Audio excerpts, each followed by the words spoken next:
अस्सलाम वालेकुम व्यूवर्स।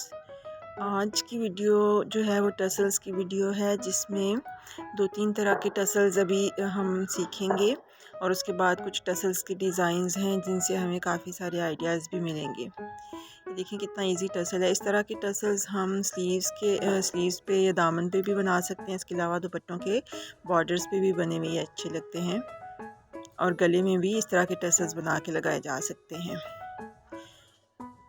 ये टसल्स का दूसरा डिज़ाइन है।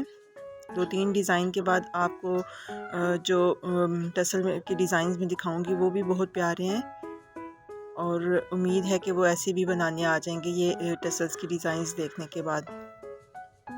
तो वीडियो एंड तक देखिएगा, इससे आपको काफ़ी फ़ायदा होगा।